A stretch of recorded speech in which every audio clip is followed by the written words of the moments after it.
Hey, welcome to my channel. My name is Amanda. I'm a neurodivergent woman. I have autism, ADHD, a rare memory disorder called SDAN, and multisensory aphantasia, which means that I don't experience any of these senses in my mind.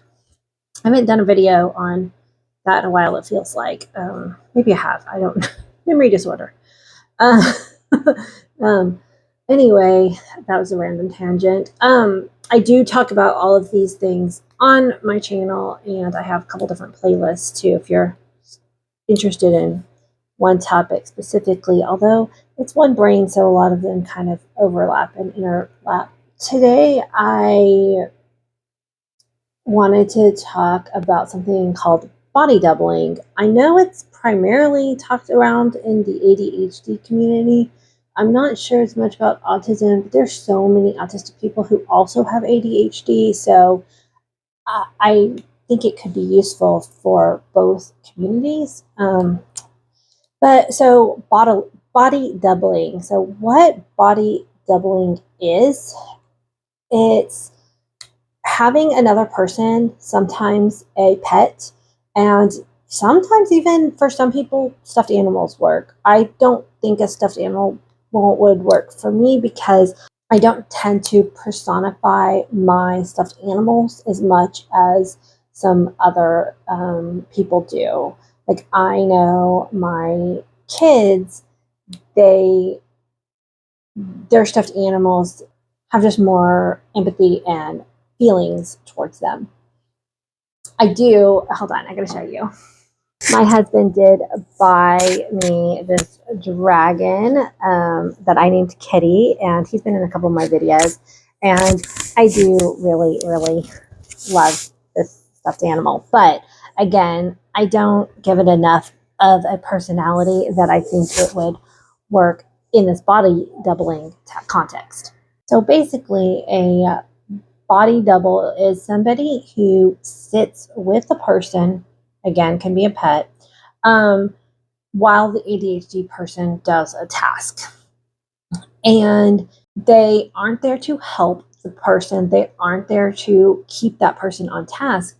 But psychologically, what happens is when somebody is watching you, it just does help you stay focused naturally on that task. If somebody's sitting in the room and you are trying to fold laundry, you're less likely to then start, oh, okay, I'm going to go make tea now. You're just going to stay in the room with that person and finish your laundry. Depending on the type of task that is being performed is kind of how you might want to pick out a body double to help you with that task. So for instance, if you are needing to write an English paper, you need your body double to be somebody who can just sit over in the corner quietly and read a book, do some crocheting. They're just there in the same room with you, but they're doing their own very quiet task. And then you can then focus on writing your English paper. Now, if you're doing a task, like I said, folding laundry, then your body double can't sit there and visit and talk with you. They don't have to. They can help you fold the laundry, but that is not what the point of the body double is. Body double is literally just a warm body in the room. My son has a service dog, and, unofficially, that is kind of one of the tasks that the service dog provide, is being a warm body in the room that, my son can kind of talk with, and just it helps keep the ADHD person focused. Now, for me, again, it has to be another person. Body doubling doesn't work as well for me with animals or stuffed animals. And maybe that's because, I'm late diagnosed and my level of masking is a lot higher. I don't know about that. The other day, my daughter's room was a mess, as happens with teens, and she just came in, and I talked to my kids about this body doubling concept, and she says, "Hey mom, come sit in the room with me."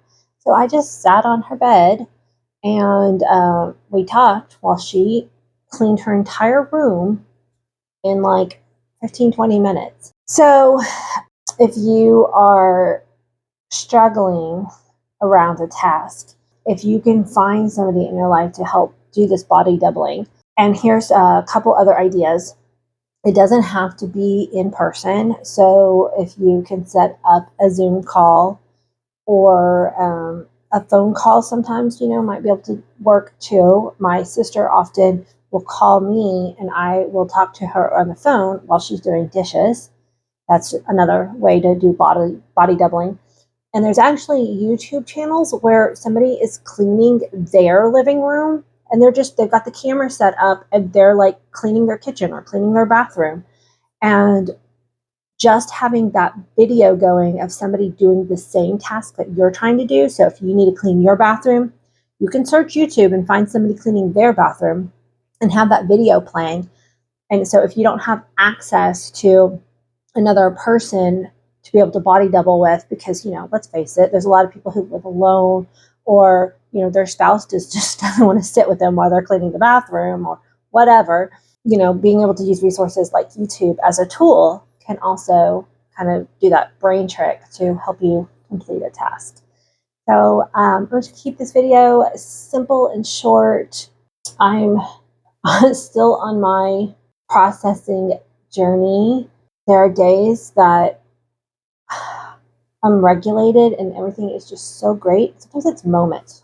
So yeah, some days it's like good days to bad days. And I don't mean bad, but like just where I'm feeling more anxious and more overstimulated. And I'm trying to rely on these tools like body doubling and stimming. I had stimming trained out of me, and so I have to actually remember to make myself stim. And when I do that, it actually does feel so good. At the dinner table a couple nights ago, the anxiety, like for my kids and I, was really high, and I just started going like this. And then my kids started doing it, and my husband was looking at us like we were crazy. And we were all sitting there flapping our little chicken wings. And for my blind viewers, I've got my elbows up in the air and I'm flapping my arms right now. It's a silly, fun sim that my kids and I like. And it just elevated all of our moods so much. But it's not just because we're being silly.